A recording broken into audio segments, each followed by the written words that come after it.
And hello, everyone. This is Digital Trends Live. I'm Greg Nibbler, and thanks for joining us wherever you are. We appreciate it. And it is a very big day in the world of tech and the world of everything. Well, it's Apple. It's Apple announcing new products today. This is their annual September event, but it's a little bit different this year. Naturally, we've got the pandemic. Things have changed. So what are we going to be getting? Well, that's what we're going to be talking about right now. So I'll tell you this. We're going to do a little bit of a preview here. Going to bring on our first editor to join us. But before that, for how this is going to work for the actual show. So it starts at 10 a.m. Pacific, 1 p.m. Eastern. So we can't rebroadcast it in its entirety. Apple doesn't let you do that. So here's what we're going to be doing. We will have our commentary going alongside it. So what you'll be able to do is pull up a separate window, have the Apple broadcast going. You can watch it. There's a lot of fluff. Usually there's not a lot of info necessarily. We'll see what's going on. We'll be commenting on it in another window. So you want to pull up two different windows and then kind of go with it. As you can see, we'll have commentary coming from all kinds of editors. That was Jeremy Kaplan there on Twitter. He's going to be joining us later. But to start off here with a preview of what we expect from today's event,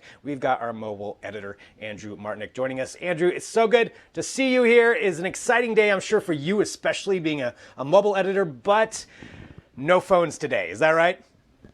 No iPhones today, but that doesn't mean it's not going to be a mobile event. It's very, very heavily a mobile event, so I'm still stoked to take a look.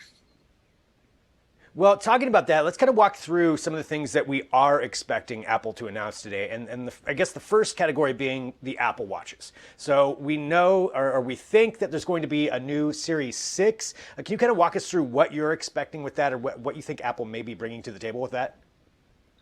Yeah, so the Apple Watch updates aren't going to be huge, but Apple Watch in itself is very important for Apple's bottom line. It's really huge for keeping people locked into the Apple ecosystem, of course, and it's huge for health, which is on everybody's mind right now. So we're thinking that it's going to be an Apple Watch 6, which will obviously your Series 6, an update to the Series 5.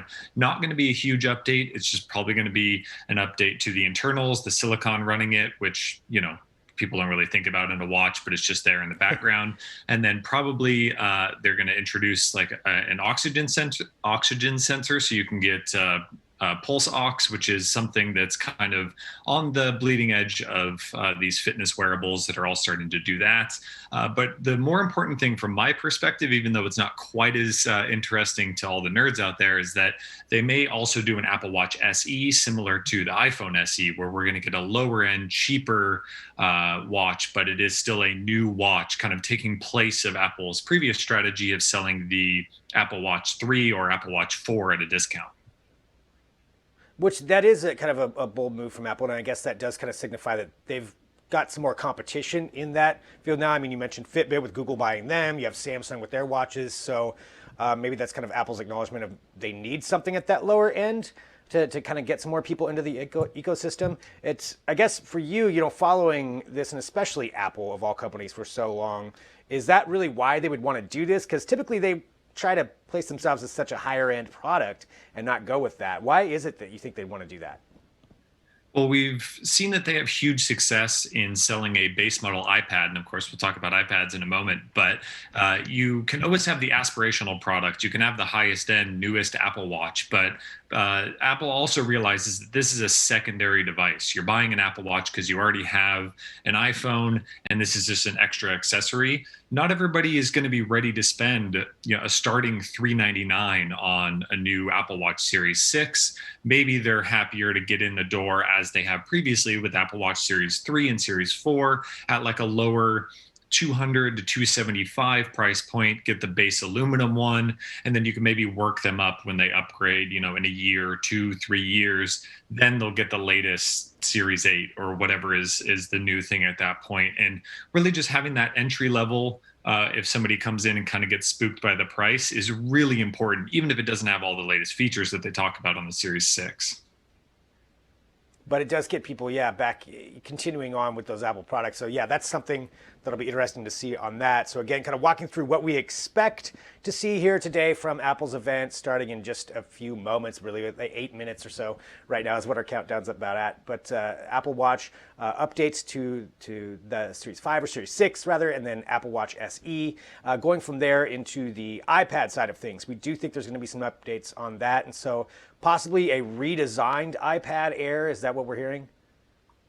Yeah, so this is pretty much a lock because we've seen Apple do multiple refreshes of the iPad Pro series with this new, more squared off design, which is interestingly a design that we're expecting to see with the iPhone 12 when that comes out later on in the year.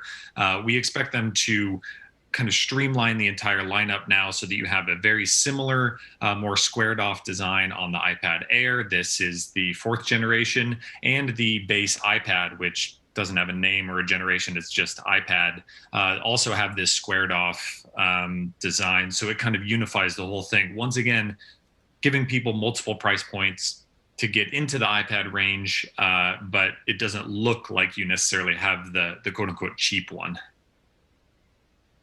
So with the iPad, some redesigns on there. Some other questions that I know people were asking about whether it would have like the in-display fingerprint sensor, USB-C, any of those kinds of updates that you think we might get. Yeah, so the hope is that they will go to USB-C on both of them, but the rumor has it that only the iPad Air will go USB-C. So that makes it more in line with the iPad Pro, and they can kind of talk up the Pro angle and the faster charging and everything that they can do with USB-C there.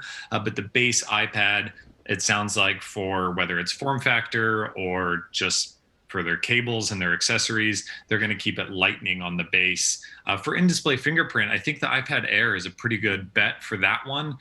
It seems less and less likely that Apple is necessarily all in on doing Face ID on all of their devices. You see, obviously, they like to use fingerprint on the MacBooks, and Face ID is here to stay on the iPhone, but they are understanding that it makes more sense with a device that can be used in multiple orientations, that in-display fingerprint might be the way to go. And using it on modern Android phones, it's actually really nice.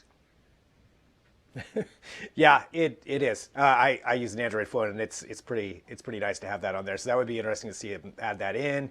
Definitely would be a good move. But that's again the two things that we think are pretty sure are going to happen with the Apple Watch and then with the iPad. And then you have kind of a lot of maybes or what ifs that are out there. Some more likely than others. One thing that I've seen a lot of people talk about is Apple AirTags. Can you tell us what exactly AirTag would be? How would that work?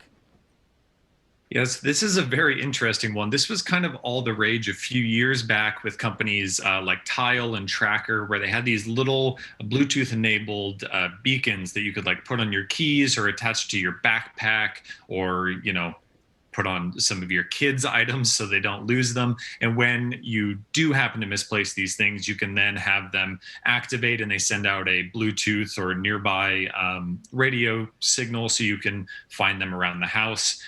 But the big thing about AirTags is it takes that idea and brings it into the kind of simplified and, of course, locked in Apple ecosystem. So basically think of using the Find My app, where it lets you, find your Mac or your phone or your tablet from any of those devices. But now you have these little stickable circle tags that you can put on anything and integrate it into Find My. So you could attach it to all of the same kind of things that you would, attach a tracker or a Tile. But of course, it's going to have a little bit of a nicer design. It's going to have a nicer software experience. It's going to be fully integrated with your iPhone. Right. I mean, that makes sense. I will say I'm a fan of Tile. I am somebody who loses my keys all the time. So I've been a fan of having those. I could definitely see that being a big seller if they do add this in. And like you said, make it sleeker and more integrated into everything. Very Apple-y thing to do. But Apple AirTags, possibly something we could see. Another thing that had a lot of rumors going on right now, too, is the Apple One subscription services. And this would be that idea of bringing in all of these different services that they've started offering over the last couple of years, say, and bringing them into one subscription bundle. What do you think the likelihood is of that happening today? I think this is a little bit on the lower end because it seems like something that they would probably pitch alongside an iPhone, because so many of these services are based on, people using the iPhone every day. So we're talking about Apple Arcade, additional iCloud storage, maybe some kind of subscription having to do with health.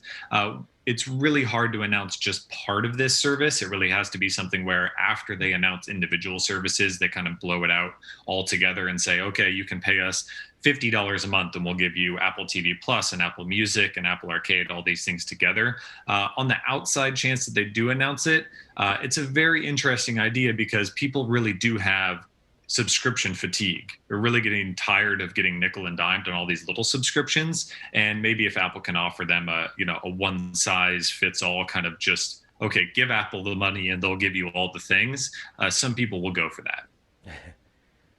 Yeah, I think, if you do add in TV Plus, music, even though TV Plus hasn't been that big of a success or anything like that, they do have some content. It's some original stuff. Apple Music, Apple News Plus, yeah, maybe Apple Arcade. What do you think the possibility is of this rumored exercise service thing that they might have?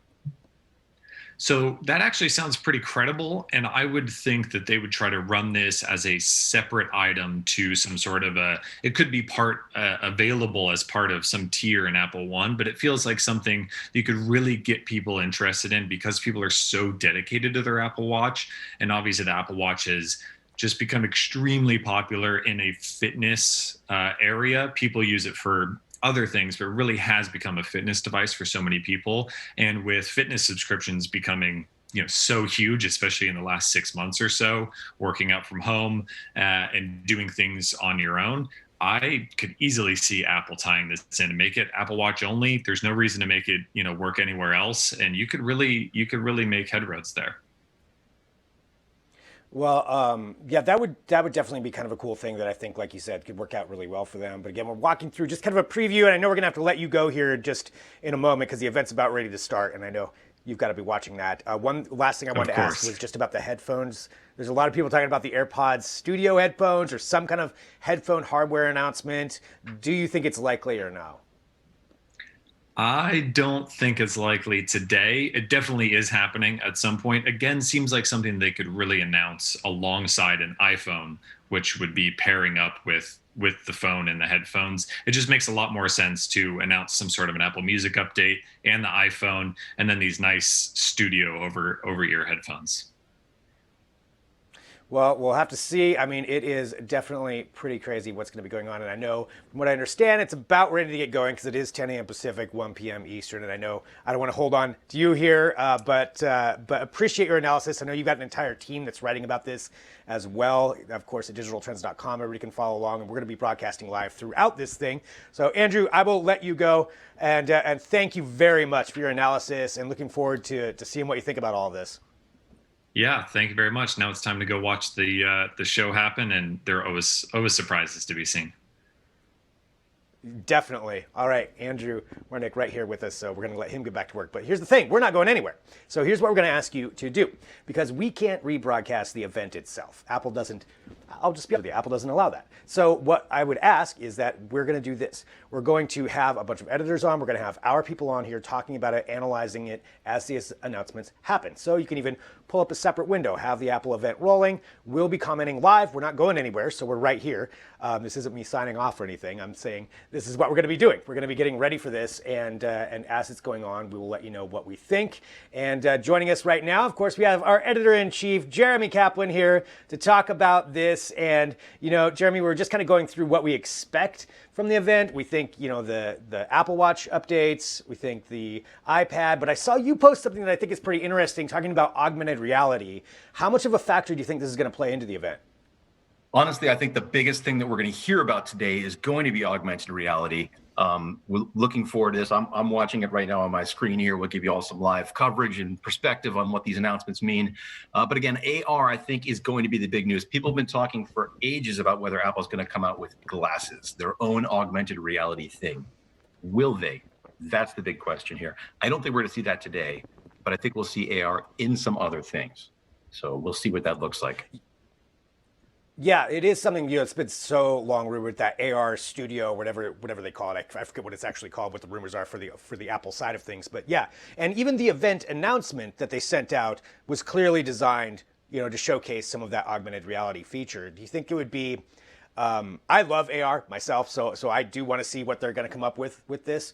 And I'm wondering if it'll be something, you hold up your iPad, you utilize it that way. It does seem like it would be more in line with like phones, to have it come out with a phone announcement. I know we're not going to get a phone announcement to quell all the excitement about that. Well, who knows? We'll see. That's true.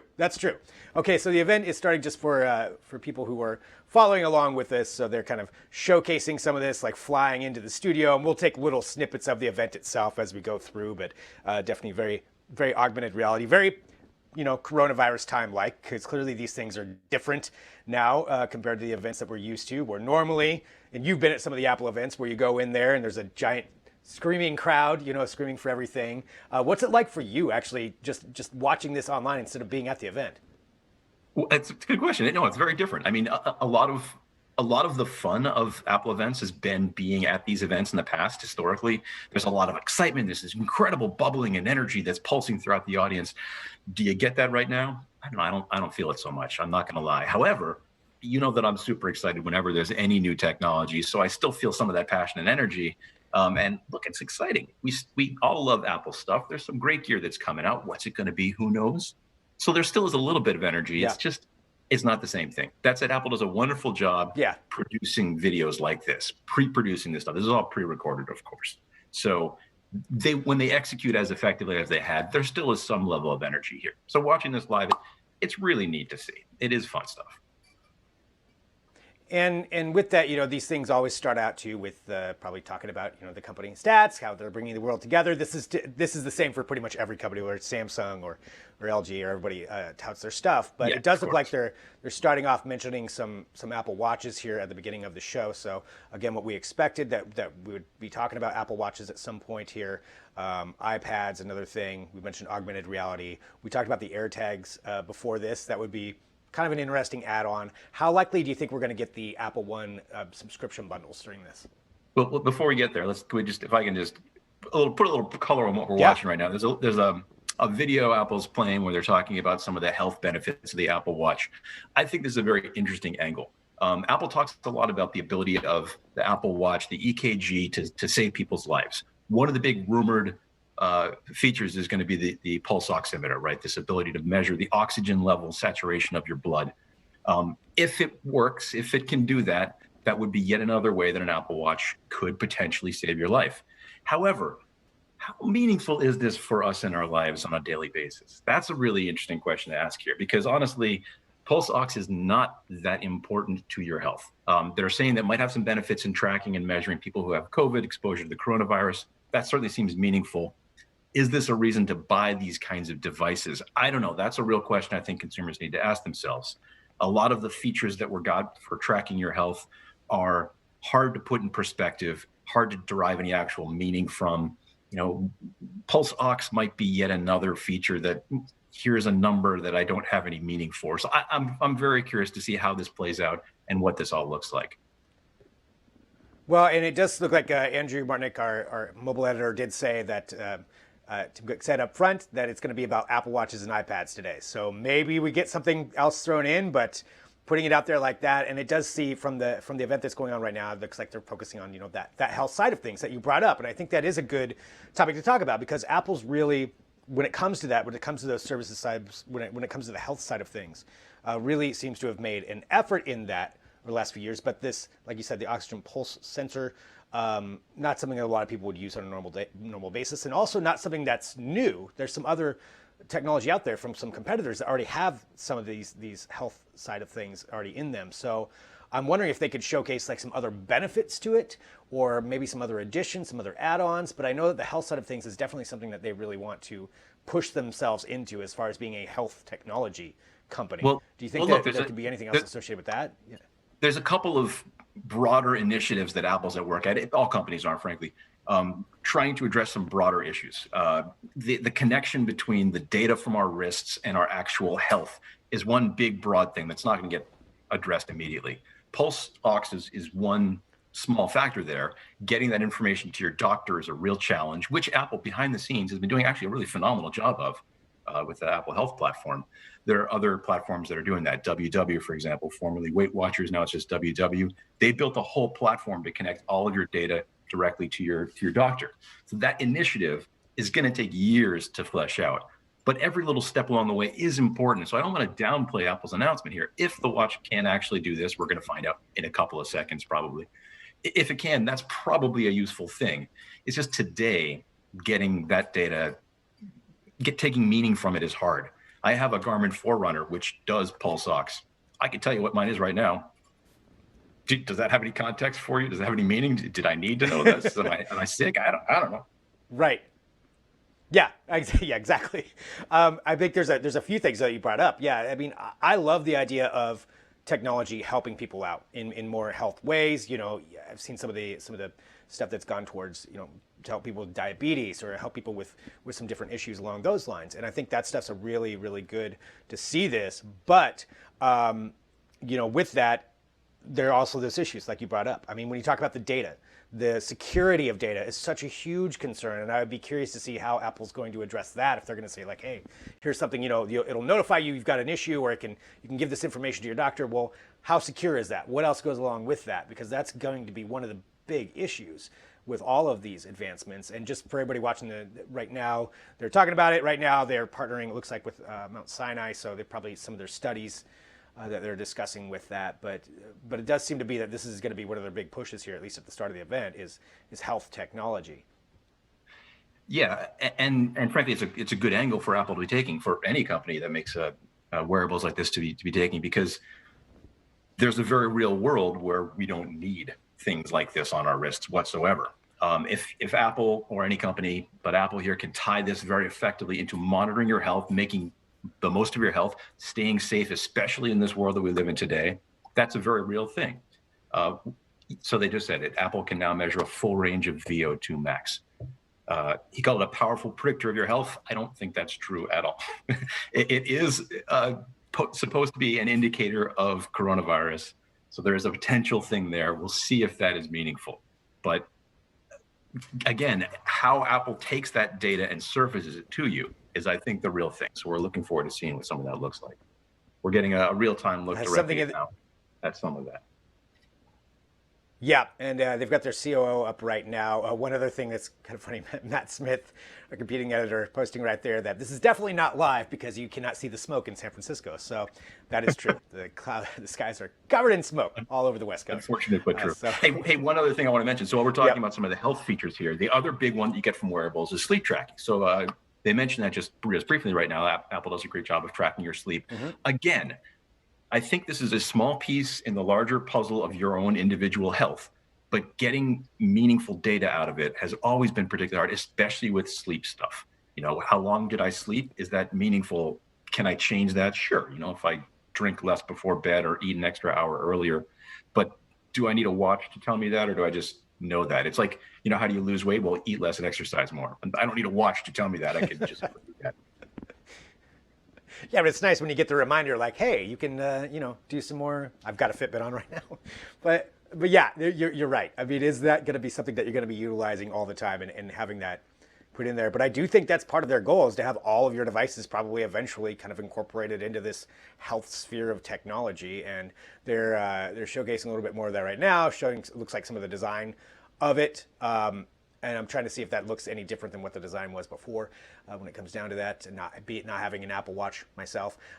But yeah, it's, well, there were rumors that there was going to be a round a big at some point, but we haven't gotten that. This looks like another square model. What's interesting is it is a product red version, so a completely different look and feel for the band itself, which looks nice.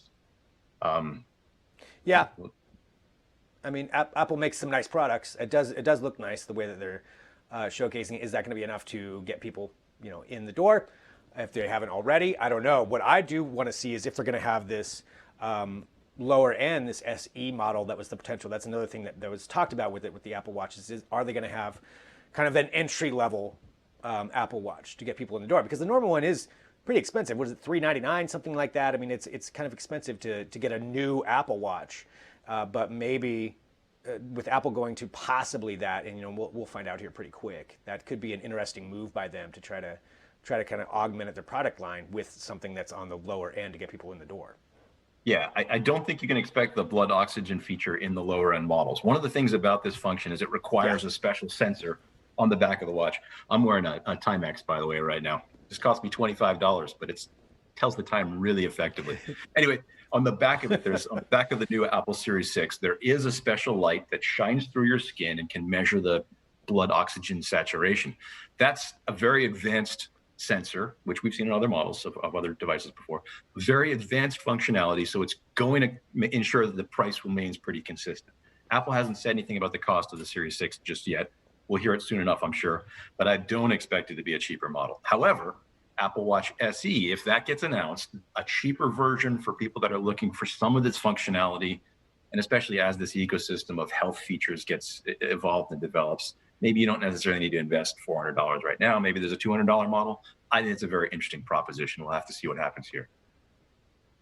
And they are saying that they are announcing the blood pulse sensor, and they're saying it can detect it within 15 seconds. I'm just taking a look here at the live broadcast right now, looking at the closed caption. Again, we're broadcasting live as it's going on. Apple doesn't allow you to restream it, so that's why you're hearing us talk about it and kind of give you our analysis of what's going on with it as they're talking about this. So they're really talking about blood oxygen saturation, VO2, that being something, and talking about how that information can give doctors information about your breathing and circulation. So I think that's an interesting aspect if they are actually going full into that, to where they want you to send your information to the doctor, which isn't something new. There's been that talk before, where it's saved people who have had potential heart attacks. I mean, there's all those stories that have come out about how, my Apple Watch warned me and I went into the doctor and turns out I had issues. So if that's something that can actually help people out, I mean, I'm certainly all for it. I just hope they've tested this thing out a lot, to where it's not something that somebody's going to rely on 100% without, what we're seeing right now, kind of help that. What we're seeing right now, they're running through a bunch of new studies that they're unveiling with a bunch of research universities. The thing to keep in mind about this, we're talking about whether these are meaningful functions, especially this pulse oximeter measure. Part of the challenge is we haven't had 10 million devices monitoring pulse oximeter out in the world. So how meaningful that data is hard to tell. One of the things that's cool about new devices like this and new initiatives like this is the ability of a company like Apple to partner with some research universities and figure out if this is meaningful. Now, we have a lot of reason to suspect that it is, and there is some data you can take from it today. So it still is useful today. Don't get me wrong. I'm not dismissing this out of hat. But I think what's going to be really fascinating is what can we extrapolate from the fact that 10 million people, whatever, however many watches they sell, are walking around on a regular basis able to measure their pulse, their blood oxygen saturation. Can we derive more meaning from this? Can it be measurable and attributable to other diseases? Can it impact other things? Who knows? I think we're going to find out. So I love that Apple does this very consistently. They have a lot of initiatives with research universities, just trying to push forward the entire industry. This is technology helping us all to have a better life. I think this is just great. Yeah, and you're right about the partnerships, because they just showcased a slew of universities. I couldn't even catch up with all of them, universities and different health networks that they're partnering with to study that. They did mention COVID-19 to try to see some of the correlation, it sounds like, between that and influenza. So I'm sure that's very experimental stuff as you go through, but showcasing what the possibilities are with that. And I think you really made a really great point there. You need a lot of devices out there with a lot of data in order to actually understand if it's going to make that difference going down there. Something else they're talking about is optimizing, looks like a new chip. The S6 is going to be 20% faster than the previous generation. So we did think there might be an update with that as far as going on that lines, as far as processing, which you would need for a lot of this health technology, quite honestly. You need a fast processor for it. Yeah, for sure. What I like about the structure of this event so far, by the way, Apple launched off with a whole bunch of information about health here, talking about the new Apple Watch 6 series, this new pulse oximeter, the new always-on real-time altimeter is an interesting feature as well. I like that Apple launched in with some new hardware devices, because in past events, we've seen Apple come out and say, hey, look, it's got new faces. There's new watch faces, which doesn't really feel like a reason to go invest hundreds of dollars. It frankly feels like something they could just roll out at any given time. I don't really need a new watch face. I want a new reason to go buy a watch. So the pulse ox feature is certainly a good one. And real-time altimeter, that's pretty neat too. If you're a hiker, for example, you're going to love seeing something like that. If you're a runner, for example, what's the elevation change on the 3 or 4 miles that I just did? That's very meaningful information. So seeing that in real time and getting a real measure of that, I like that a lot. And now they are talking about the watch faces as well, so discussing what some of those changes are. But yeah, you're right, with an altimeter, and maybe that's something too where people would realize what the pulse oximeter, is that the right term for that? Is. I keep screwing that up, but Yeah, there we go. Got it. It just took me a little while. But yeah, that's seeing some of the correlation there, between that, what information that you do get with that and how that can actually help you out. And I think that's, again, people learning more about health, learning more about what those kinds of measurements can do for you. I think that's great. They are talking about the new watch faces now. So you have a bunch of different watch faces that are coming out, which, Jeremy's all about. But it's a nice add-on. But yeah, I don't think that would be something that would just get somebody to go out there and buy the watch necessarily just because of those different faces, but it's nice to have those options. I mean, that's a good thing to throw in there. Some of it's nice too. And look, let's be clear. They just mentioned that if you're a healthcare professional, there's a watch face for you. That's interesting, actually. You think about watch faces and it's, well, is this one Mickey Mouse versus is this one a digital versus an analog face? There's more to it than just that sort of level of complexity. So introducing a special one for a purpose feature, that's useful. I like that. This is interesting too. If you're watching what I'm seeing, and some people might be faster or slower, there's a whole new band that they're talking about. Solo loop, stretchable silicone band, make it easy to slip on and off of your wrist. I think that's very interesting. Swim proof too, so it can go anywhere. Here's some interesting change. I like that as far as, especially for the exercise side of things, if they're really going in on that aspect of it, yeah, a band is so much easier to just slide on. Plus, you don't have to worry about it unclasping if you're going to be swimming in the water. I mean, that's something that's always a concern for me. I always worry about that happening. So that seems like a very functional improvement that would seem like a no-brainer, but that could really add a lot of value to what you're using and add some more aspects to it. That, at least as far as less worry about losing your $400 watch while you're swimming around. Which is why I lean into the $25 Timex. Yet again, it's a very handy functionality, easily replaceable in case of emergencies or disasters, I should say. That's how I am with sunglasses. Yeah, I've got like a $15 max on sunglasses because I know I'm going to sit on them at some point. But with this, the Solo Loop, remarkably simple. They're talking about no clasps, no buckle. Again, that seems like a very no-brainer kind of thing, but it's actually a really smart Apple thing to do, to be like, okay, make it nice and simple for everybody to use. So I do actually really like that aspect more than I thought I would. Now that I'm talking about it, like that's it also cool. Speaks to the overall purpose of a wearable like this. Remember when the Apple Watches first came out and they were $3,000 titanium bands and they leaned very much into a high-end thing. Honestly, I don't know how many models they sold that. I certainly couldn't afford one. You certainly couldn't afford one. I'm speaking for you, Greg. Maybe you could afford one. I certainly couldn't. But now we've got a band that's, I keep it in my Lamborghini. It's okay. Yeah, right. Your other Lamborghini. But now we've got a band that is very specifically useful for sports. And as we lean into the health functionality of a device like this, that does make a lot of sense. You see the Apple Watch kind of feeling out where it fits into your world and into your life. And I think sports, I think fitness, those are very, very meaningful aspects for a device like this.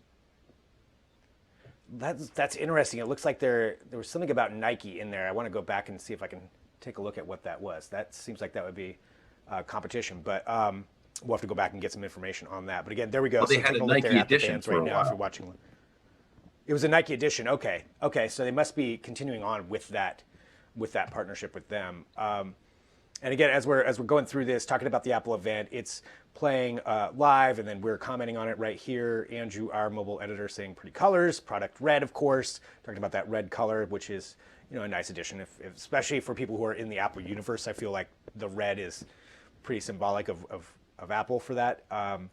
But going from there, talking about looks like some of the pairing functions that you've got. So they've got a family set up, so you could probably pair a bunch of Apple Watches together.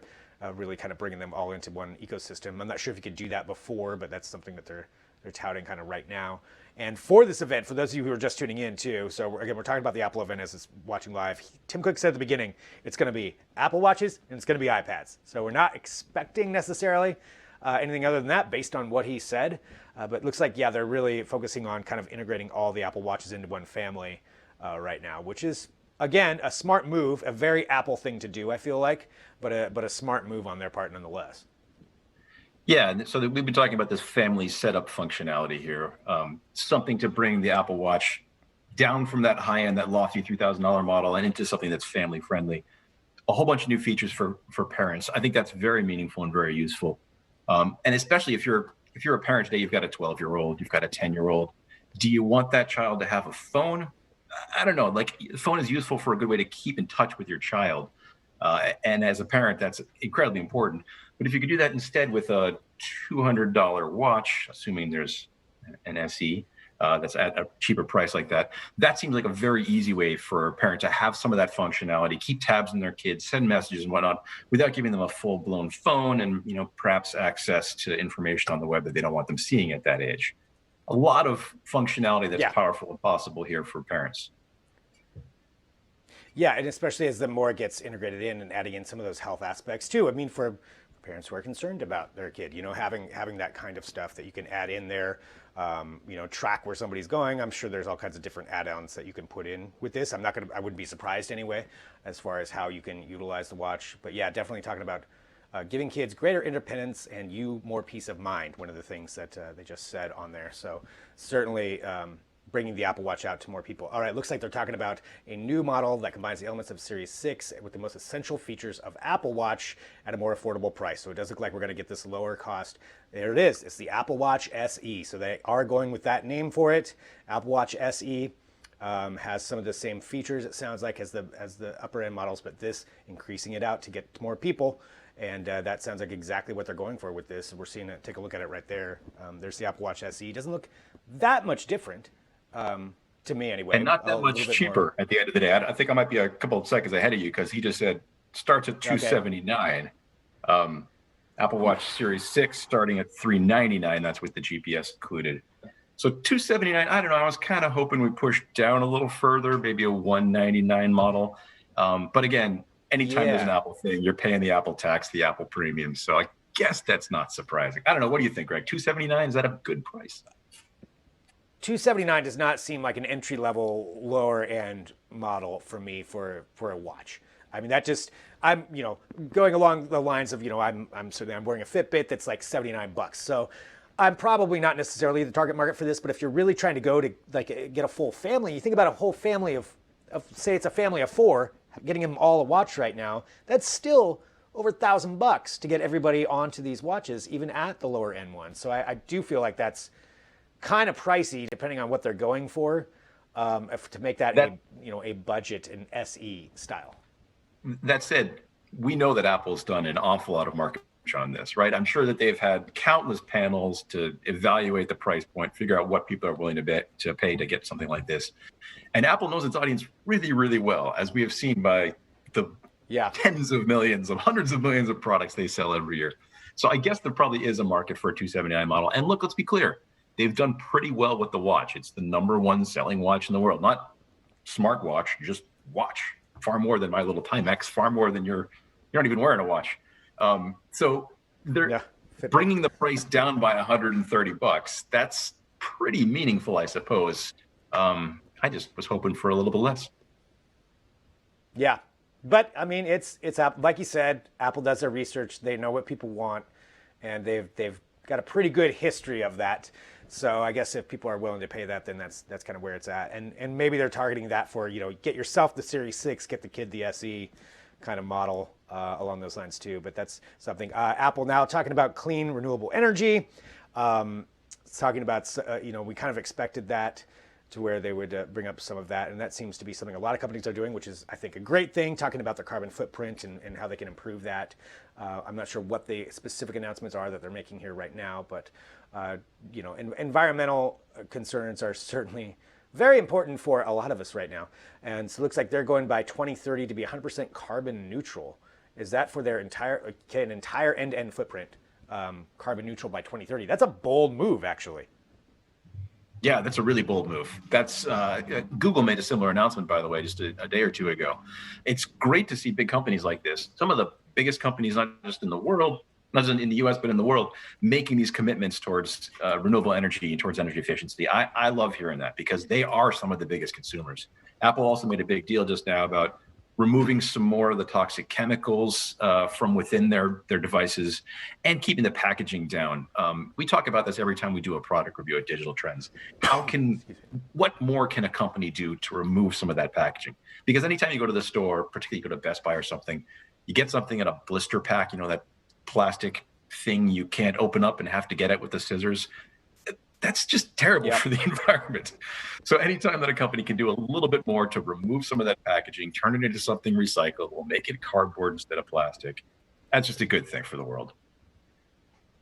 Yeah, so definitely a nice move on their part. And again, talking about that, so yeah, removing the carbon footprint. Going through this here too, talking about some of the other things. So they're going to be removing the USB power adapter from the Apple Watch. So I'm not sure if I'm at the same point that you are on this broadcast or which one, if we're timed up about right. But okay, so they're going to go completely to wireless charging, I guess. Is that what they're saying with this?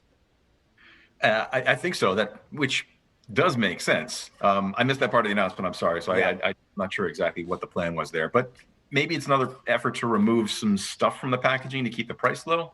I'm not sure. Yeah. Yeah.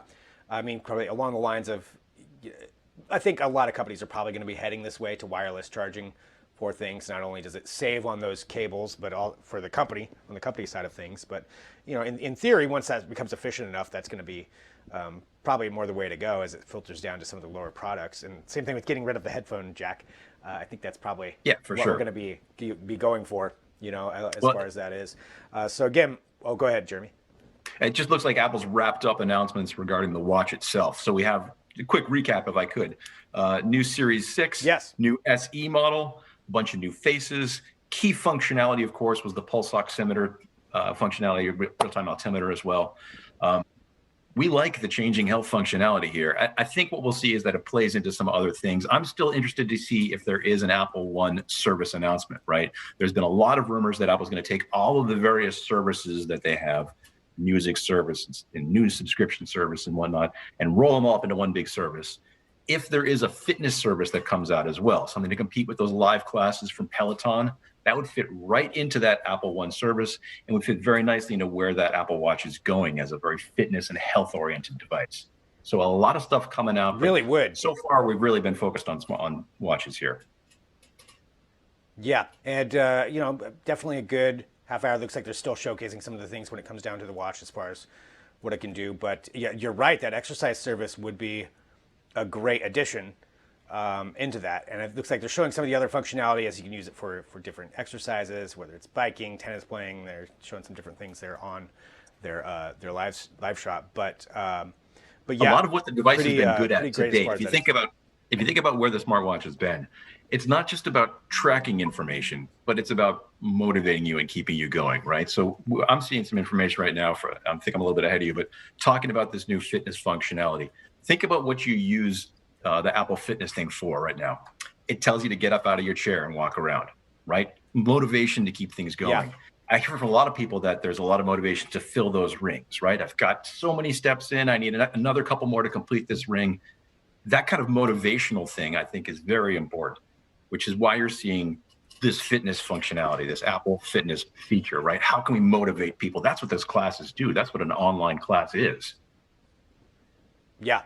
Yeah. Keeping people going, keeping people moving. And yeah, it is really important. So yeah, they're still talking about that side of things, and looks like we're taking a look here. So just so everybody knows, we're broadcasting live as Apple's doing this event, and we've got Jeremy here with us right now, and I believe we're going to be getting Andy Boxall in here in a minute as well, one of our mobile editors, to talk about that. And Jeremy, I think that you're going to be maybe joining us back again here in a little while as well. But yeah, this is just fascinating stuff, kind of watching this. And like you said at the beginning, we all love new products, and Apple always comes out with something interesting to talk about. It's always something, something new and something that we can discuss. And we've got all that coverage at Digital Trends. And Jeremy, I want to thank you for being here for this first opening half hour. And I think that we've got you coming back a little bit later on, maybe to recap whatever these next announcements are as well. It's been great experiencing with you, and I look forward to coming back and talking to you later on, going through the wrap-up. Fantastic. Jeremy Kaplan, our editor-in-chief right here. And as we said, we've got all of our editors kind of following along with this. And that includes Andy Boxall, who's one of our mobile editors, to come back on here or join us here right now to talk about what we've seen so far. So talking about this Apple Watch part of things. So Andy, I know that we're getting him up here, so we'll have Andy Boxall joining us as we're broadcasting live. And Andy, I know that we've had at the very beginning, you pretty much said it's going to be Apple Watches, it's going to be iPads. And we've seen a lot from the Apple Watches so far. And I want to know from your opinion, what do you think about the announcements from Apple so far when it comes to the Apple Watches? I'm not surprised by what I've seen, but I'm a tiny bit disappointed. The Apple Watch is Really? by far my favorite Apple product. And when I get something that I think is fantastic, I always want to see something that gets better every year. And this feels a little bit of an ordinary upgrade. We were talking an awful long time about what colors it comes in and the bands and the watch faces. They're all cool, but they're not really what makes the Apple Watch better than it was. So I'm excited about it because it's an Apple Watch, which is by far the best smartwatch you can buy. But I'm also a little bit disappointed because it's not a massive upgrade over what we had before. Looking at something right now, talking about services, and then this is happening live. It looks like they're announcing Fitness Plus, which will go along with the Apple Watch. So I guess that's that exercise service that we thought may have been coming. I'm assuming this is what this basically implies, to where it has sensors to allow you to, I guess, better track your health side of things. How do you feel about something like Fitness Plus? Would that be enough of an advancement? I know it's kind of more of a software side of things to work in conjunction with the Apple Watch, but is that enough for you, or is it still not enough when it comes to that disappointment? Well, I think that it's interesting because what we're concentrating on generally is the software. The hardware, although I want more, I can argue that there really isn't anywhere else to go. There's only so much you can do with a watch. And there's also only so many sensors and everything that you can fit inside. The Apple Watch health tracking, if you've ever used it, it's superb. Every part of it is polished and simple and easy to read and genuinely motivational. So when they're launching something that actually does stuff and gets you moving and gives you something to do with all that data that it already provides, it's the best thing that they could possibly introduce. It makes the Apple Watch more than just a silent partner on your wrist, sort of giving you that important data during the day. It does something with it. It makes you say, well, this is what I can do. This is what I've been doing. This is the difference it makes. It's something I've argued about for years with fitness wearables in general. Data is all very well, but it's useless if it doesn't tell you what to do with it or give you things that you can do to improve yourself around it.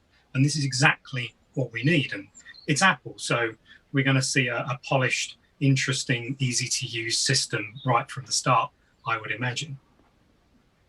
Yeah, it looks like it integrates really well with an iPad or a phone. So you'd watch a video, but you'd have your stats going along with that. And like you said, kind of giving you some uses for that stuff. Jeremy Kaplan was on earlier talking about that pulse oximeter and just like, cool, that's neat data, but I'm not a doctor. I don't really know what that means. You know, where am I at with that? And so I think that's kind of an interesting aspect. It also goes along the lines of all of them, what Apple's been really trying to do, getting into the health side of things. I mean, not trying to do, they are getting into that with health technology. And then on top of that, some of the competition. Like, I wonder how this stacks up if they've seen kind of the success of Peloton and some of the different at-home workouts that have been going on during the pandemic. And I wonder if this influenced bringing this technology out sooner, or if this was something they were already going to do. Do you think that had an influence on this? Yeah, very possibly. I think that Apple has said over the years recently that it wants to be a services company and sort of along those lines of concentrating on subscription models and getting people to buy into their ecosystem, which is what they've done since the very beginning very successfully. So introducing additional things that are relevant to our lives now is what Apple does extremely well, and they're really good at illustrating why it matters. And at the moment, perhaps we don't need to be told why exercising at home matters, but to do it in a way that's interesting and to do it in a way that's simple is really good. And crucially, while you mentioned Peloton, I mean, what's the entry price for that? $2,000 and $40 a month? You can buy the new SE or smartwatch and probably do it for $200 or $300, and that's that. Right, get that in iPad and then the subscription service, and probably still save a ton of money on it. I do wonder why, was there an Apple Fitness to begin with? I'm just curious about that. Was there ever an Apple Fitness product? Well, kind of, because Like that Apple name? Health. Yeah, Apple Health was the big. So that's the app that collects everything together, and then that sort of integrated many other devices into that, so you could link it with other fitness and other health products and other wellness products and other apps. So it all brought it together, and that was kind of Apple Fitness in a way. That gave you all that data, but there was never anything specifically that you could do from Apple.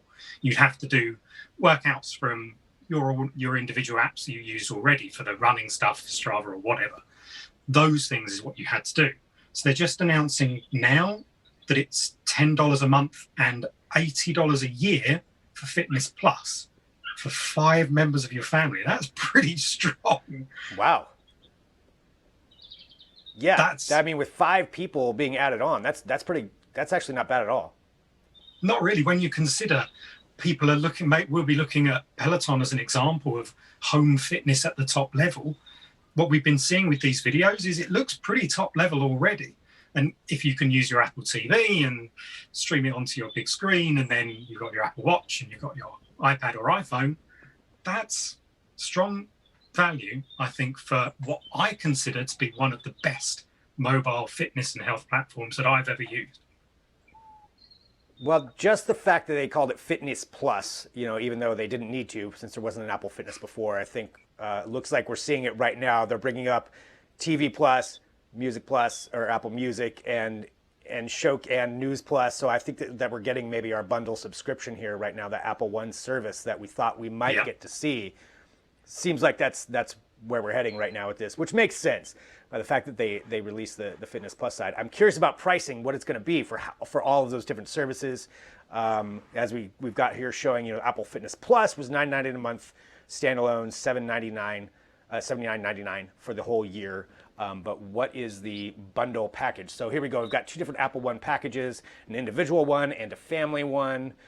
Taking a look here at what the price would be: $14.95 a month for individual, $19.95 for family, and $29.95 for Premier. I'm not quite sure what Premier brings along with it, but we are getting to see that. So that's kind of bringing all of it in. If that's all 4 of those services, $14.95, that's pretty competitive. That's a pretty good deal when it comes down to it. It is too. That's Apple Music, Apple TV, Apple Games, and iCloud.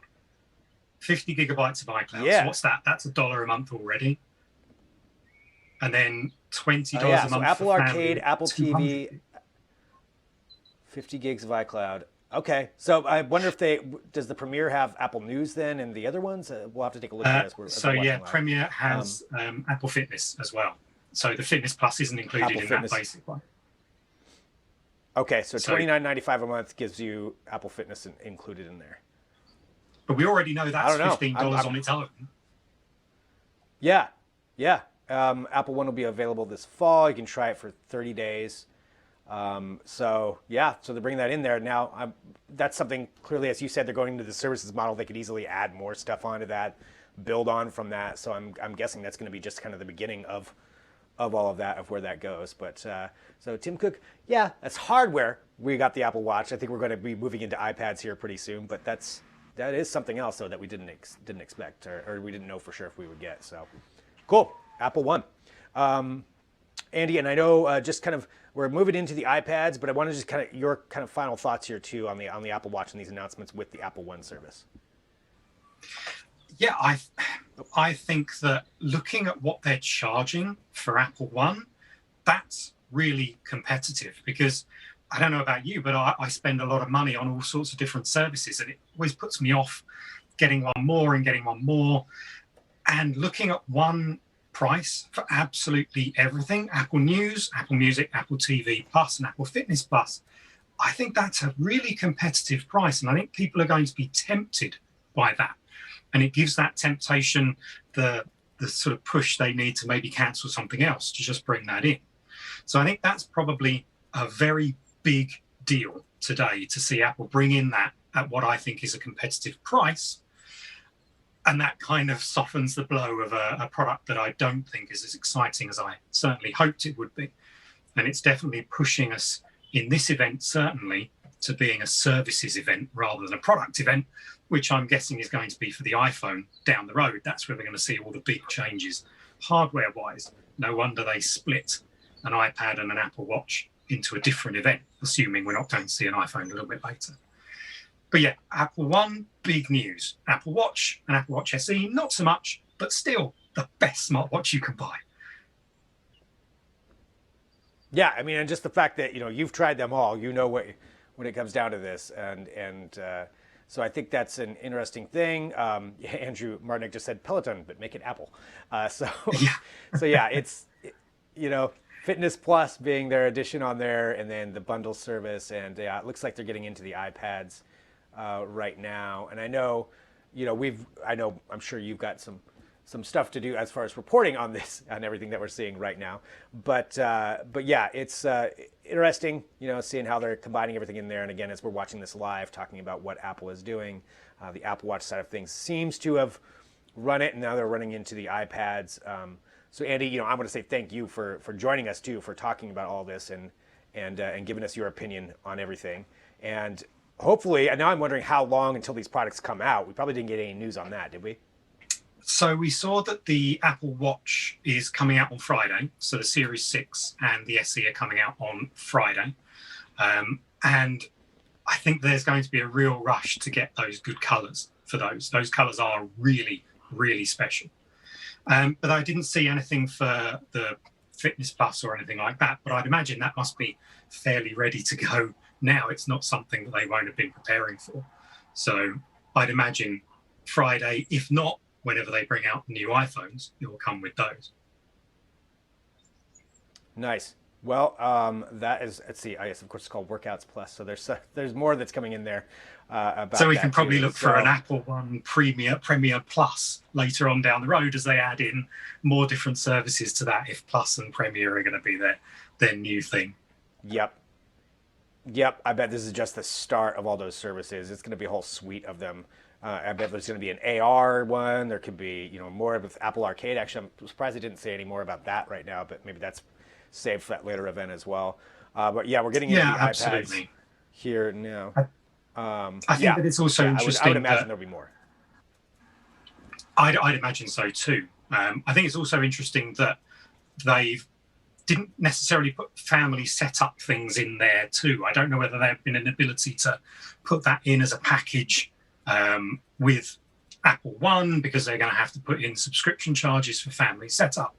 I think that's something else they might add in at a later date, that you pay for your Apple Watch SE or your Apple Watch and you get family setup, and then you get your Apple One subscription on top of that. So lots of different ways for Apple to monetize all of their different services around their products here. Well, there we are. So, going into the iPads right now, talking about some different combo, bringing up the fact of school, bringing up the pencil, and some of the different things that, so Apple Pencil, I guess that's something maybe they could have some new updates with that coming in. See, low latency, pressure sensitivity and tilt, so some different things going along with and that, that's not showcasing those aspects. And that's not always compatible with all iPads, as far as I know. I think that it's also something that has to be added in. So perhaps we're going to see a new iPad with Apple Pencil support. I didn't see the start of this to know which one we're talking about. Yeah. I think it looks like. Sorry, go on. Oh no, go ahead.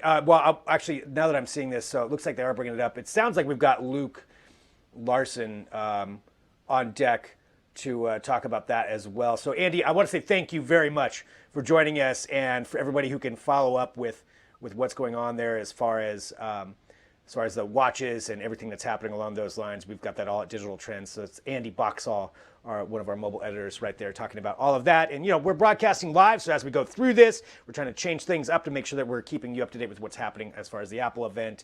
And right now they're getting into the iPads, which means it's a good time to bring on Luke Larson to talk about this. And as far as right now, at the beginning of this broadcast, beginning of Apple's event, they said Apple Watches and iPads. That's going to be two of the big focuses of what's happening here, if not the focus. They kind of slipped in their subscription service there. But now talking about the Apple Pencil. Luke Larson, hello, sir. It's always good to have you on. And we're getting into this iPad side of things. And I guess to comment on what do we expect, and what do you think about the Apple Pencil announcements here as they're coming out? Yeah, so far they've just talked about the first iPad, and I think at the beginning they said they were going to be talking about an update to the whole lineup. So I think we're going to be getting the iPad 8th generation, which is what they're talking about now, and it looks like they just announced the price, $329, which is what it's always been, and there's a new $299 education price. But so this is the kind of the cheapest iPad that you can get. And there's not really any changes to the design of it. It's still got the home button, still got those kind of big bezels. It's the classic iPad look. Some people were kind of speculating if they were going to update it to look like the new iPad Pro, with the slimmer bezels, no home button, but looks like it looks about the same, which makes sense for the cheapest, iPad model. But it looks like they're updating the specs inside. Got the new processor, the A12 Bionic, and then we're expecting them to move to the iPad Air, which is I think what they're going to move to next. So going on to that, it looks like, A12 Bionic chip, 10.2-inch Retina display, 329. I think I'm a little bit behind on the feed that I'm watching on this, but yeah. So like you said, not something too unexpected when it comes to that. Now, as far as the go ahead. Well, I just wanted to say I just tweeted about this, but they made a claim about the performance of this iPad, and they were saying, oh, it's 2 times faster than the top-selling Windows laptops. It's 6 times faster than the top-selling Chromebook, which seem like pretty impressive numbers, but the keywords there are top-selling, because the top-selling Windows laptop and the top-selling Chromebook are like very cheap models that are the kind of bottom of the barrel. So I know that they're comparing their cheapest iPad to the cheap other models out there, but their range isn't quite as large as the Chromebooks are. So I don't know if that's a totally fair comparison. Yeah, that's a very marketing thing to do when it comes to these kinds of events. It looks like they're talking about now how the different devices can interact with each other, and then I wonder if we're going to get some of this augmented reality side of things. Jeremy was speculating we'd get to see that, and I think by the event invite, maybe they're still focusing on the hardware side of stuff right now. But I want to know if they're going to showcase any AR. Yeah, I mean the LiDAR scanner, maybe that's part of the AR. We haven't really seen the full use of that yet. It came out on the iPad Pro. It's expected to launch on the iPhone later, but it's not part of this, entry level iPad, because again, the design is the same. Doesn't have the new camera, the new design. So probably not going to be something you see in this entry level iPad, but on my feed, I've got, they've just announced the new iPad Air, which is kind of the step up from the entry-level iPad. And this one does have that new design we were talking about, it looks like. So they're basically, the way they're kind of breaking out these different models is that the iPad, the $330 one, old design, kind of looks like the standard iPad.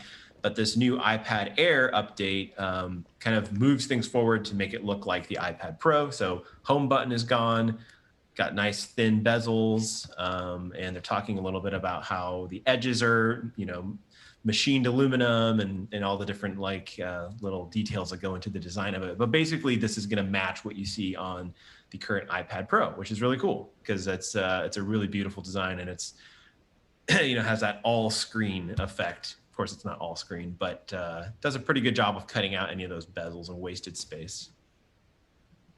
And that unification kind of the design of a lot of these seems to be kind of a trend, and I'm wondering if that's going to happen.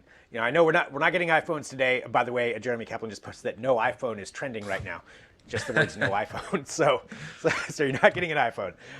But I wonder if that's something that will carry through onto the next versions of the iPhones, if they're trying to create this more unified appearance of the devices themselves. They're talking about now some of the new processors. So the A14 Bionic processor, it looks like, is that going into the iPad Air? Is that what's I believe? Yeah.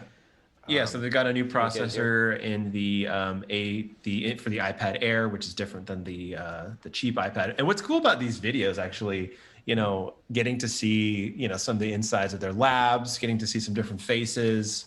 It's kind of nice. It's different than the old school guy on a stage. here's a demo kind of thing. You get to see some more different areas of the Apple headquarters, and I like this kind of stuff. They're talking about the 5 nanometer transistors going into the A14. That's a pretty big deal. So the smaller the nanometer, the more transistors you can put on a processor. And so what they're talking about is how this makes this A14 Bionic processor significantly more powerful by increasing the efficiency. So when you get more efficiency, that means more headroom for more power. So both in terms of the CPU, and then also they're talking about the new GPU that goes into it as well.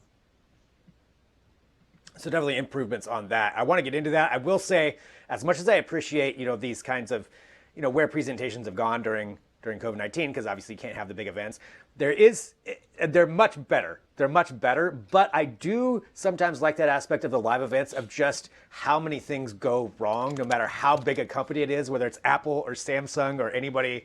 There's always some screw up, or like their demo doesn't work on stage. It's like that La La Land effect. It's like, oh yeah, now watch how simple this is. And then some guy, like you can see the panic in their eyes.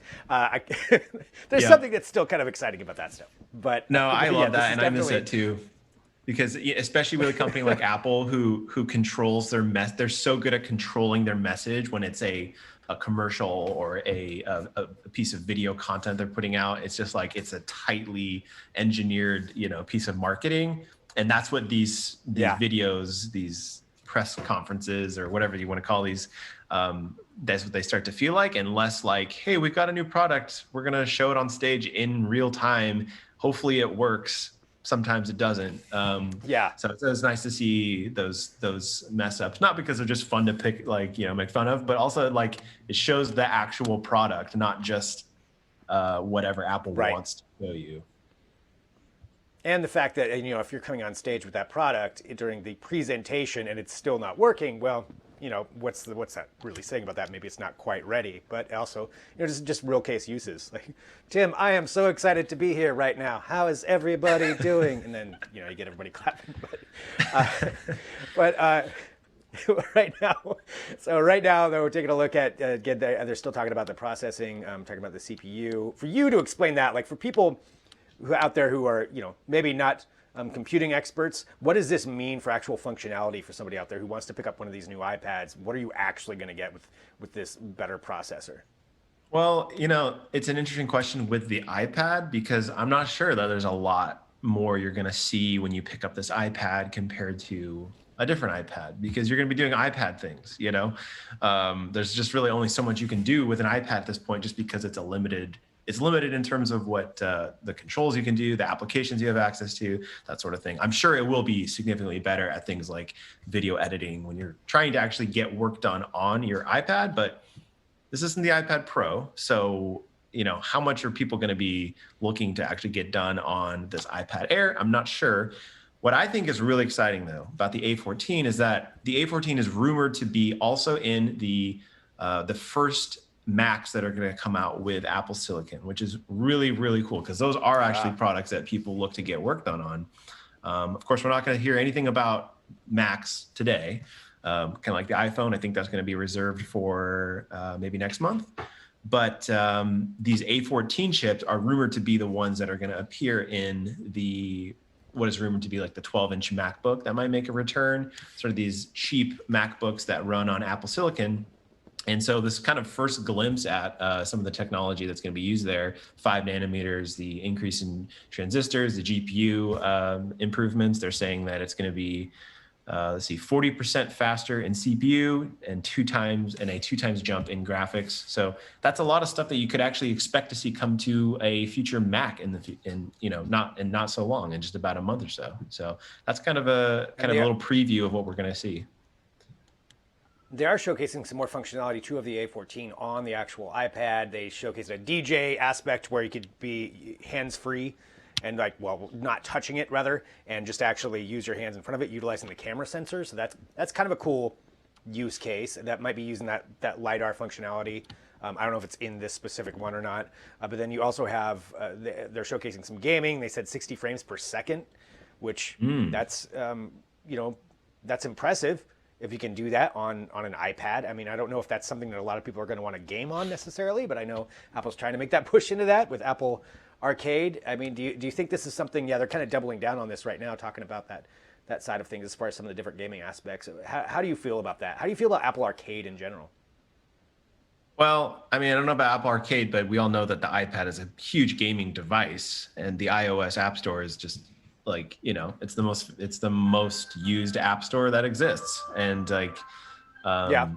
it's as simple as that. And the more graphics power they can put into these iPads, I hope you like the song happening behind me on the grandma clock. I was wondering. I was like, am I just hearing things or okay? All right, no. Nope, that's We're coming live. from behind me. Yep.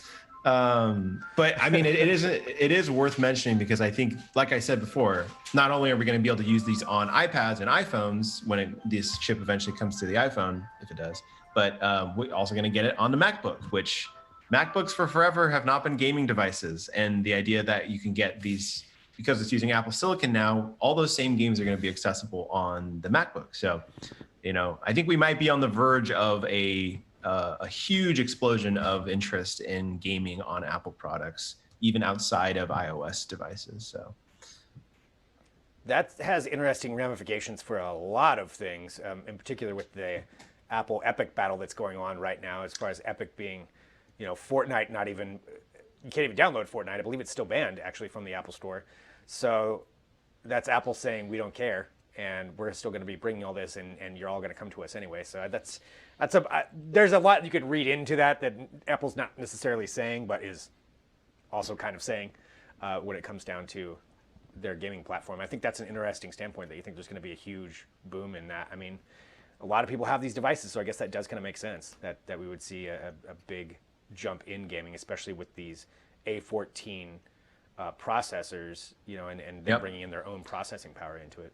And one thing that's really important about that too is they just announced that it's going to support the new Magic Keyboard, which was an iPad Pro accessory. This had the floating hinge kind of design, and even that alone extends some things you can do in gaming because all of a sudden you can have a mouse, and that's your mouse and a keyboard. It's basically a laptop, so you can do a lot of things with gaming and also with a lot of things with content creation. So like I was talking about before, how much are people really going to want to get things done or actually use that processor in an iPad? That changes if you have the Magic Keyboard accessible, because that's an accessory that expands what you can do with an iPad because you have those controls with the touchpad and mouse connection and that kind of thing.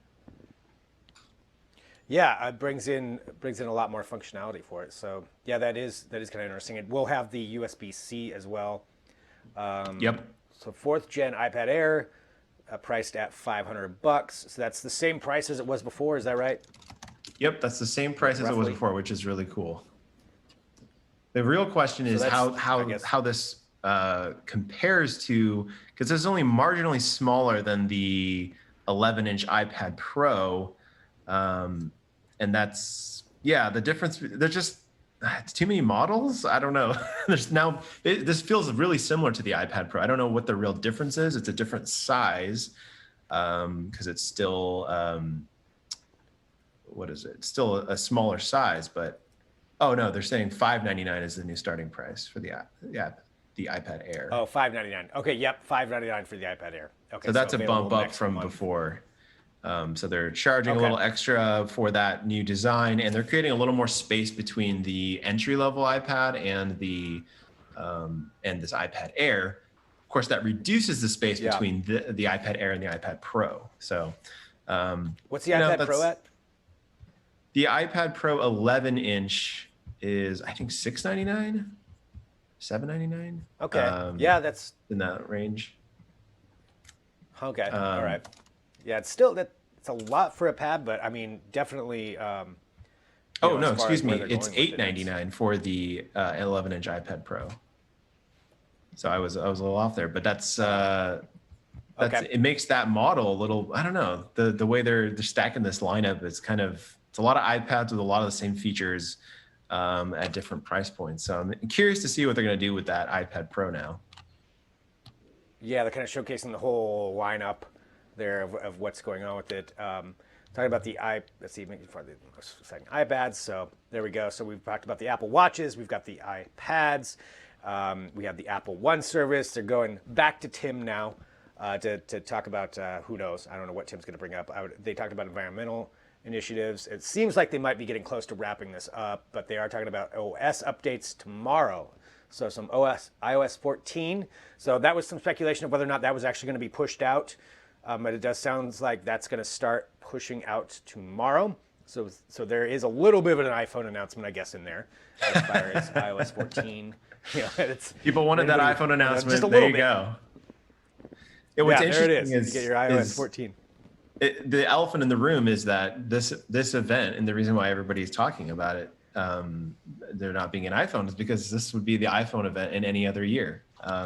And that's when they released their operating system, and it seems like they didn't want to delay that anymore. So they're just like putting it out there without a new iPhone at the same time, which is what they normally do. So now they're talking about all these updates that were announced at WWDC, iPadOS 14, the new tvOS update. I'm assuming they're also going to throw in the new Mac update. No, I guess not.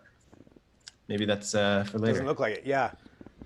New releases. Yeah. So a bunch of new releases there for the OS will come out. And then obviously, at some point, probably in October, we'll have the iPhone announcements themselves. And I think going for a separate event with that. Yeah. And I think there's a lot of products that will be going alongside that. I'm anticipating those first Apple Silicon Macs that we were talking about. I think we're going to get an announcement regarding that, because there's been rumors that those are going to come out at least this year. That's what they've always said. So got to have an announcement sometime in October, at the very latest November. And there's a bunch of other products that weren't touched on today that we're still anticipating. So, but that looks like the wrap up. Yeah, but still some interesting stuff that they brought out nonetheless. I mean, definitely it does feel like the opening, the opening act to what's coming up later on. But at least we're getting to see some new stuff, some cool stuff that's coming out. So awesome. So that's where we're at right there. So what we're going to be doing now is kind of recapping everything as well for everybody to kind of go back through this, everything that was announced during this, and kind of talk about what it was. And I believe that we've got Jeremy Kaplan who's going to be joining us back. But Luke, really quick, while I've got you, just for the iPads themselves, what are your kind of final thoughts on this? Do you think these were some good updates, or kind of anything that in particular, I guess, that stood out for you? Yeah, I mean, the 8th gen iPad, that thing has always been just like a killer deal. $330 for the entry level, getting into the iPad. These are not the iPads that you're going to be using for work, but like I still think that is just so far ahead of anything else you can buy. For $330, the quality of product you're getting is just like way higher than anything else. And the fact that it has a new processor inside is great. I just think that's like a moneymaker for Apple. The iPad Air announcement, I think, I would like to see the entire lineup move to that new design because it's just really great with the thin bezels and removing the home button. I'm not sure about the price and the way that it stacks up in the lineup. I think that there's maybe some rejiggering to do there. I'm not sure, but I'll have to, I can't wait to try that out. But I think I'm happy to see it move up to that new design for sure. And, we'll have to see what they do with the iPad Pro in general in the future. But the fact that you can get an iPad Air, comes with that magic keyboard accessory, that thing is just like really cool. And it really expands what you can do with an iPad. So if that comes at a lower price and it's more accessible to people, that's great. Yeah, if you can do all of those different things with that does make it a lot more appealing. It's not like it's a low price, comparatively, but compared to the iPad Pro, if it's really that close in price, why would you go up to the iPad Pro if you could do so much with that iPad Air? But yeah, it's a lot that's coming out with that. Hopefully you'll be able to get your hands on one of these here at some point for a review, I would imagine, whenever they send those out. But it sounds like these are releasing soon too. I believe it was end of the week. Is that right? Yeah, usually they go on sale right away. And that's an interesting, side effect of all these online only briefings, is because usually these kind of events would follow with a hands-on time with the new iPads and the new Apple Watches, but we don't get any of that this time. It's just gonna we kind of have to take their word for it, and we got what we got, and we'll see them eventually, soon, but we don't get that immediate hands-on time with the new products, which is a bummer.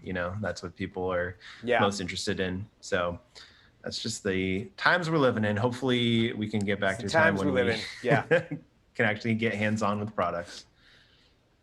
Maybe next year. Well, Luke, thank you so much, for your opinions on all of this as we're watching it. Really, really appreciate that. And I'm sure you've got a lot of writing to do to talk about all of this stuff. I'm sure there's all kinds of videos and more information that's out, but we'll have it all at Digital Trends. Luke Larson, thank you so much. Thanks, Greg. All right, so again, we just watched the Apple event. Now let's kind of recap and go back through everything that we just saw. We were just talking about the iPads, but let's go back to the beginning of the show and some of the things that were showcased there. To do so, we've got Jeremy Kaplan, our editor-in-chief, joining back once again. And we went through what happened with the Apple Watches here earlier today, but I want to kind of just recap and some of the specific announcements. Tim Cook coming right out of the gate and saying it's going to be Apple Watches, it's going to be iPads. But then they did throw in some other stuff in there. So, there's a few other things that went along with that. But with the Apple Watches themselves, definitely kind of going into that health technology side of things, continuing on that trajectory that they seem to be doing before. But we did get the pulse oximeter. I probably screwed that up again anyway. But it's still, they released that along with that update. And anything that you've thought about here over this last little while since those watches came out, your thoughts on these updates? Yeah, they came out of the gate with the new watches, which tells you the things that Apple thinks are the most important, right? We're going to lead with the big news here. And those watches were big news. The pulse oximeter is a big step forwards. It's a small sensor that measures the oxygen saturation of your blood. And the importance of this particular measure is going to grow over time, I think. The challenge is with anything like this, we don't really have that many data points to go on. So it's hard to tell exactly how relevant it is to your life. Just like when you think about the sleep functionality that's built into the Apple Watch or a lot of other devices, we haven't really historically been able to measure anything like that. So knowing, what your stats look like, putting them in context is very, very challenging. So I think that the announcements that Apple made around partnerships with research universities to study the data coming off of these devices is going to be very, very interesting. To what extent can this predict whether one has a coronavirus, for example? Very, very important thing to know in this day and age. And if a $399 device can actually do that for you, that's hugely important. So a lot of nice steps forwards for the Apple Watch platform here, moving it towards more of a fitness device and away from the notifications that have been traditionally the hallmark of a smartwatch. I think it's a very important path for the watch to be taking. I think fitness and health measurements are a really, really meaningful thing. That's a reason to buy this rather than a simple way to replace your smartphone. I know a lot of people that use Apple Watches and they say, well, it makes it easier to see what's going on or who's calling me or what the notification is. I don't have to pull my phone out of my pants pocket. Is that a reason to go spend a lot of money? I don't think so. I think we're all pulling our phones out of our pockets anyway, far more often than we need to. But to the extent that this device can be used for monitoring your health, your fitness levels, your activity, your sleep, and getting to know who you are as a person, your physical life, I think that's very, very meaningful. I think a couple of points there too that you made, kind of laying the groundwork for this going forward. You mentioned coronavirus. Obviously, that'll take a ton of research to be able to figure out a lot with that. But what about the next time? And what kind of things can we figure out with this as we get all that data? Another thing that we were talking about earlier is, there hasn't been millions and millions and millions of these out there with this kind of information to kind of gather that. There are the security concerns. You'll have that. We'll have to figure out how the privacy works on that with the information. But if we can get that much out there, that real-time information on what's happening with people, the potential is huge for what you could do. You combine that, maybe with these research universities, maybe some AI to analyze the data that's going on and really extrapolate a lot of info from that. There's a lot of potentials for health, and like you, I'm all for anything that can help people out when it comes to that, when it comes to keeping people safe or predicting things or finding preventable diseases or anything along those lines. I think that's a great step. And there's other companies that are working on this too. But when you're Apple, you've got a lot more power, I feel like, to really utilize that stuff. Yeah, speaking about the power of Apple, I think the unveiling of the Apple One service really speaks to what the company's looking at. And let's be clear, Apple is a profit machine, right? They make an awful lot of money. And I think Apple's been looking at the rise of especially video, things like Disney Plus, the growth of Netflix, the Amazon Prime Video. There's a bunch of places for you to get video these days, HBO now. Apple has played in this space, but hasn't historically been at the forefront of it. So the announcement that the Apple One service is going to come out, bundling a bunch of other services into one, and at the same time revealing this Fitness Plus service, which is a very interesting new service, especially this world that we're living in today. Fitness Plus, of course, lets you stream on-demand videos. There's a bunch of new live videos. You complete your rings in real time and get some feedback, some splashy feedback about that. I think that's a really interesting service as well. And again, because Apple is such a smart, tightly run organization, you have to imagine that they saw this as a big growth opportunity in a real area for them to inject a presence. It's especially important to me, however, because when you think about the current services that do this, something like a Peloton, for example, which relies very much on a piece of hardware, or the variety of other services, your gym might have something, for example, none of it really ties into the fitness, to my personal fitness. However, the way that the Apple Fitness service is tied directly into your Apple Watch, it's the first fitness platform that's built specifically for a device like this, means you might be able to get real-time feedback. Your coach might real-time be able to say, Jeremy, step it up. I see you slacking over there. Or hopefully it's commendation, Jeremy, you're killing it. But let's be honest, I'm probably not killing it.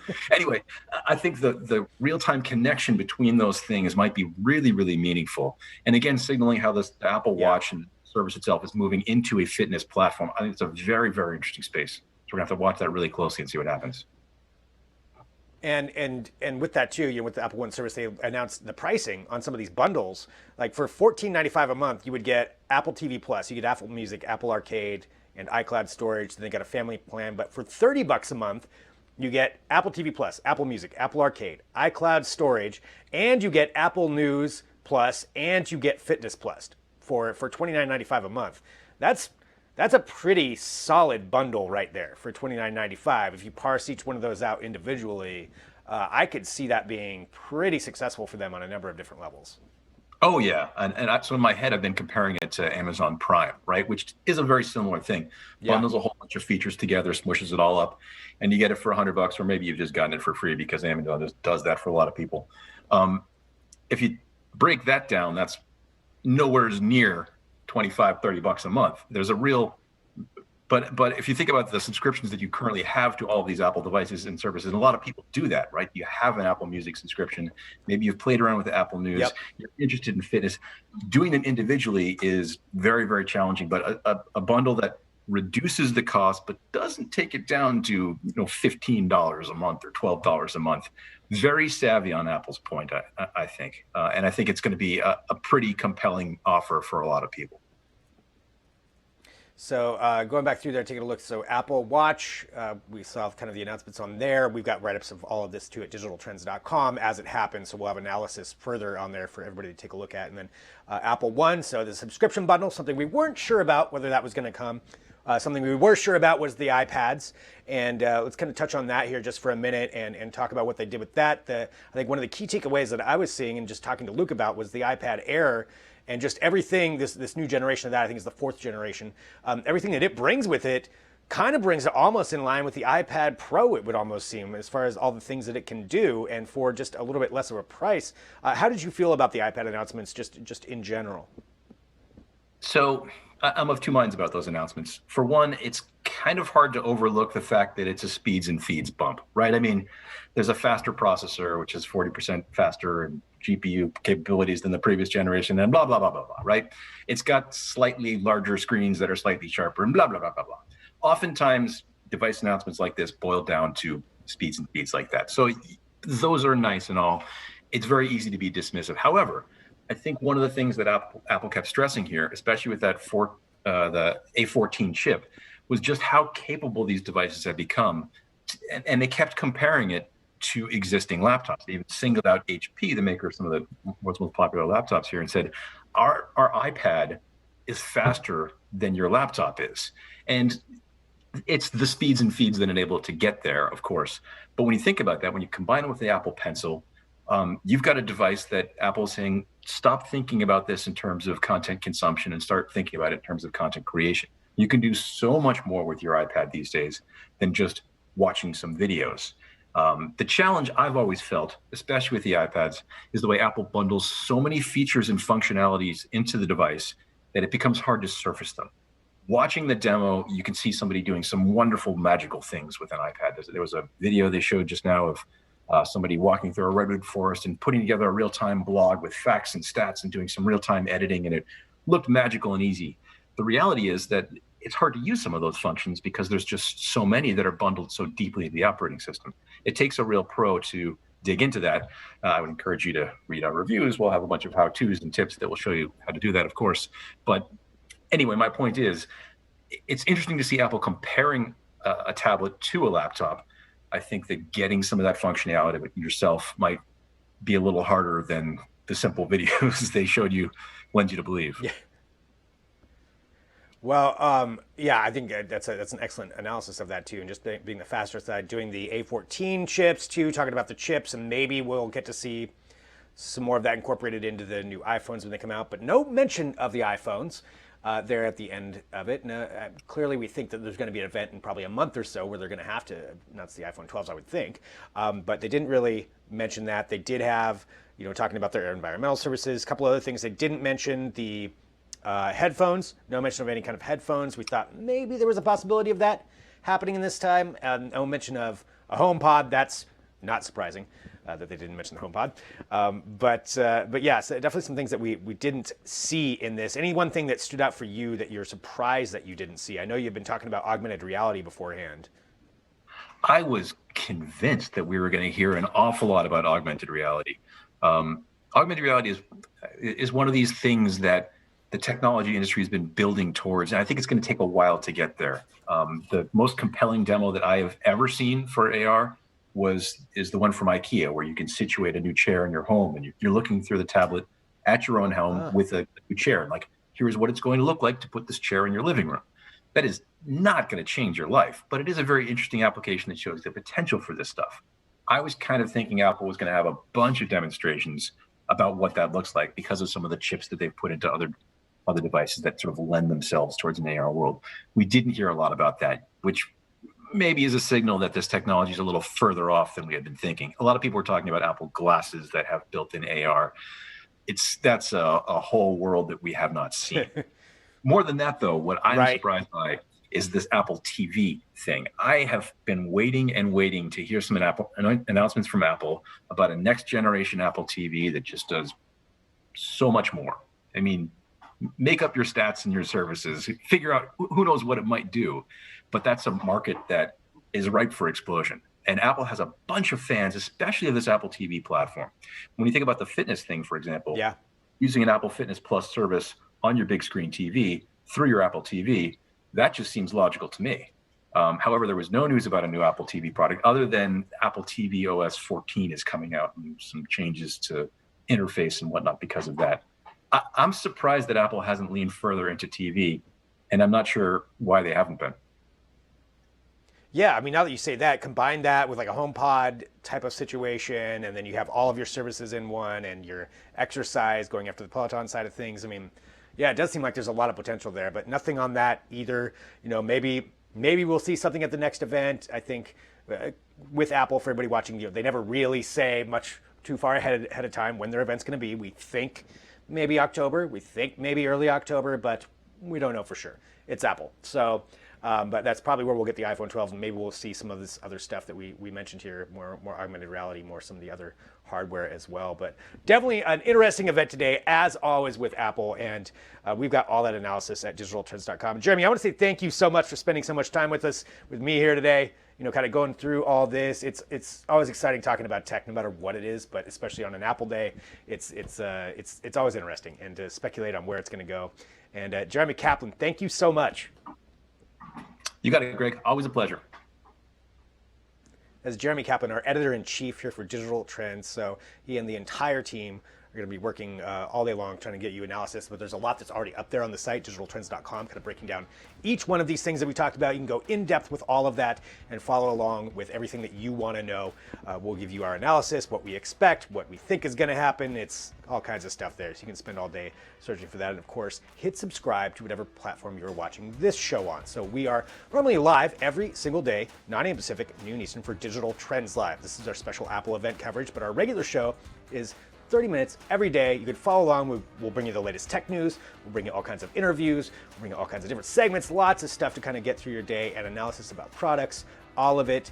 And we're live, so that means you can join the show. You can give us feedback. You can do all of those things. And I appreciate everybody who can do that right now. Just hit subscribe, whatever platform you're on. That'd be great. All right, as I said, follow along at digitaltrends.com for all of the latest news in technology. I'm Greg Nibbler. See you right back here tomorrow for another edition of Digital Trends Live.